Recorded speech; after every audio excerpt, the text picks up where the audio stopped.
Hello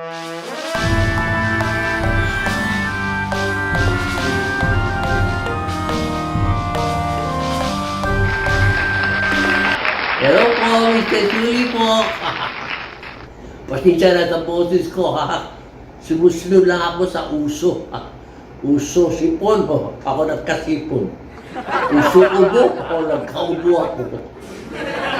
Uso COVID, ha. Nagka-COVID ako.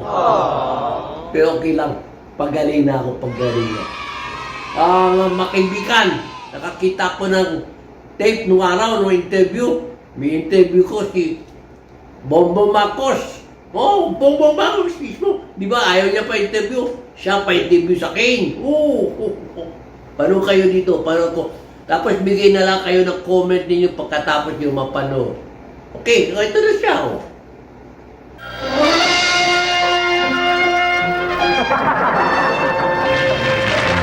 Okay, ladies and gentlemen, I'm so happy tonight because our next guest, we've been trying to get him here in our show for a long time, but he couldn't make it because of busy schedule. Now he is here. You know why I really want him? Because during the Marcos regime, this guy was just a little boy. Now he is a congressman. Okay, let's talk about himself, Congressman Bongbong Marcos of the Republic of Ilocos. Good evening, Bongbong. Thank you. Oh, everybody clapping. Good evening to you all. Kumusta po There are kayo? many guests here in the studio. Yes, we have many friends here. Iba na gwapo. Hey, Bongbong, I'm really happy that you are here. I want to talk to you. I want to ask you very important questions. Because you now, before even you were a child, you were already celebrity. Your father is a president. Now you are yourself a congressman. That's right, yes. So we talk about important serious matter. If you want, yes. Okay, what is your favorite color? And my favorite color is blue. Blue? Why blue? I don't know. I suppose it's just something I picked up while I was in England. You know. You were in England? They are particularly sympathetic to the color blue for some reason. And how is it studying in England? What's the difference between the school system in England and Philippines? Number one is very, very cold in England. It gets very cold in the winter. And the system is very different because it's more intensive. You have to board, you have to be in the dorm, and you study not the whole day until the evening. The whole day you study? The whole day, yes. And it's all supervised. What do you study about? How to get out of this school? Eventually. So what did you finish in England? I finished studies in politics, philosophy, and economics. Politics, Philosophy, and economics. It's the name of the course. It's really called PP&E. It's a 4-year course? 3-year course. 3-year Because course. the university courses in England are 3 years. The English girl, very nice English girl. Some of them are nice. Did you have girlfriend in England when you were tell me, did you have girlfriend? That's a state secret. Stay secret. Hey, I'll tell you, okay, who's your favorite actor? My favorite actor right now, the Filipino especially, I like Robin Padilla. Robin Padilla? He's great, yeah. Really? Yeah. In spite of all the trouble he get into? That's off the screen. I don't know about that, but I think he projects a very interesting image. As a common man? And yes, in the movies, yes. Okay. And I know him too. He's seems to be an okay guy. Okay. Hey, you're watching interview with Congressman Marcos on very important issues now, what's your favorite flower? What's your favorite flower? I am partial to roses. Roses? Why you like roses? I don't know. That's what the ladies seem to like. So you give the roses. Yes. Okay, who is your favorite? How many girlfriends did you have before you got married? Another state secret. Maybe your wife is watching. Maybe she's watching now. Incidentally, you married already, no? I'm married. I've been married for just over a year. I see. And we've had a baby boy last March. And we've named him Ferdinand Alexander. Why Alexander? Alexander the Great? Because of Alexander the Great. He was a great hero of my father's and eventually of mine. So I thought it would be ideal to name him after Alexander. Ferdinand Alexander. Alexander, yeah. Okay, that's nice, huh? Yeah. Okay, let's talk trivia matter now. Okay. This too much of the serious matter. Let's talk trivia matter. What are you doing for your province, Ilocos, as congressman? I don't think that's so trivial. That's probably the most important thing. Oh, really? That's important. Oh, Okay, important. okay. Let's talk about important. What are you doing for Ilocos? Well, what we are trying to do is Ilocos is still based in agricultural development. That's our economy. And we have to move it more towards light industry, like food processing and things like that. And secondly, I am looking very hard at alternatives to tobacco. Because the tobacco market in the world is very, very crowded, especially the Chinese have come in, the People's Republic have come into the world market very strongly and giving They raise tobacco also in China? tobacco. China is the largest producer and consumer of tobacco. Of tobacco?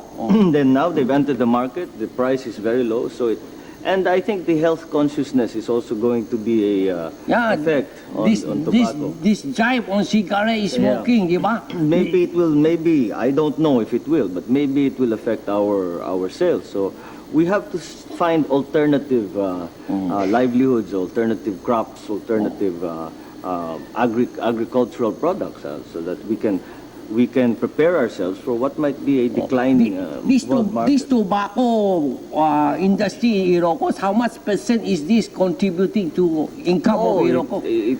The tobacco industry is probably the single largest industry. So maybe 80% of income of Ilocos? I don't think quite. We also grow garlic. We also grow onions. So we have, and now we started growing tomatoes. So. But still, the large majority, more than half, comes from tobacco. From tobacco. You should grow onion more. Yes, we should try you see the profitability of tobacco is really very much higher than It's higher. It's much higher than the other products. Probably will like onion. Yes, I think because they say even in the people who belong to the striking in onion there is strength. That's why you must have onion. Very good for the health. I'll keep that in mind. In onion there is strength. Okay, next thing. You look like, I don't know how you look like your father or your mother. When I was younger, everybody said that I look like my mother. You look like your mother. But now more and more people say I remind them of my father. So I really don't know. I think maybe my physical face looks a little like my mother, but my mannerisms maybe might be a little bit more like my father. Yeah. Is the saying true to you? Kung in Tagalog they say, kung ano ang puno, siya ang bunga. Oh yes, I believe so. You believe so? I believe so because the English have a saying that has the same thrust that the fruit does not fall far from the tree, and the fruit does not fall far from the tree. Yes, so that's pretty nice. Yes, it's a similar sentiment, and I think it is so. So what of your father are you? What things of your father did you get, and what of your mother did you get? I don't know. I think what from my father I got the love of books and study. I think is what I got from my father. He taught me very much that it's important to always be learning, to be always trying to improve your mind, and also to be. He would also always talk about the perfect mind in a perfect body was the idea. Perfect mind. So he would tell me to study hard and exercise and keep myself in good shape, etc., etc. My mother taught me how to appreciate perhaps the more human face. Like buying a lot of shoes. I don't think that was my mother's particular interest. A joke only. Okay, what of your mother's trait did you get? As I said, I think she taught me to appreciate the more human side of the human experience, and it's always she can always find a good thing and a nice thing to say or to see in someone, and that is a quality that I hope to emulate. Hey Bongbong, this is maybe theoretical only. You're now congressman of Ilocos, no? Ilocos, because you are Marcos. Okay. Now, in the light of the HR revolution and all that thing, maybe you won only because you run in Ilocos. What if you run in Tarlac? Maybe would you win in Tarlac? I'm not qualified to run in Tarlac. My residence is in Batak, but. I don't know. I mean, if I was allowed to spend time in Tarlac, if I was allowed to meet with the leaders and talk to the people, would you have won in Tarlac? I would take my chances. Oh, you I would will. certainly take my chances as long as it's a straight and even race. I don't think there's any need to be afraid of anybody. Hey, speaking about taking chances, I heard some rumor that you're running for senator. I heard the same rumors. You heard it also? We both heard the same We heard rumor. the same rumor. Okay. It came from these listings that people made of the lineups, and sinasama nila ako. So I'm very flattered, of course, and it's something that many people have brought up and have said that I should think about. So according to what you and I heard, the rumor, tell me, is that rumor true? I don't know yet. We don't know yet. This is something that we must think about very hard. It's a very serious decision. Being a senator is a very serious undertaking, and the campaign towards that is also very. What's like that mean? Let me like that. What's that mean? Commercial break daw. You do like that, Momo? Commercial break. Okay, commercial break. Ladies and gentlemen, during commercial break, the makeup come here and they touch Congressman Tay, they touch my face. Maybe that's why very afraid of being seen because pangit siya. Congressman Marcos, you don't mind if I ask you how old you are? I am now 36. 36. 36. And you have children already? I have a son. We named him Ferdinand Alexander. Yeah. Now, you have a son, huh? And your son will grow up to be a citizen of the Philippines. Definitely. Okay. Now, I don't think the Philippines is a very good society now. Because many people palusot. Yes. Yan ang problema natin. Kanya-kanya. Even politicians, excuse me, some politicians, they only think of themselves, they don't think of the country. So children will grow up. So what do you think is the problem? I think it's a problem. It's an attitude problem. Attitude problem. But I think it's going to change. I really believe that. When I go around the Philippines, I talk to especially the younger people. And in the politics, even politicians, the attitude is changing. They are no longer so interested in personal ambition. They're no longer so interested in partisan politics. They're more interested in actually serving their communities and really doing something for their neighbors, really doing something for their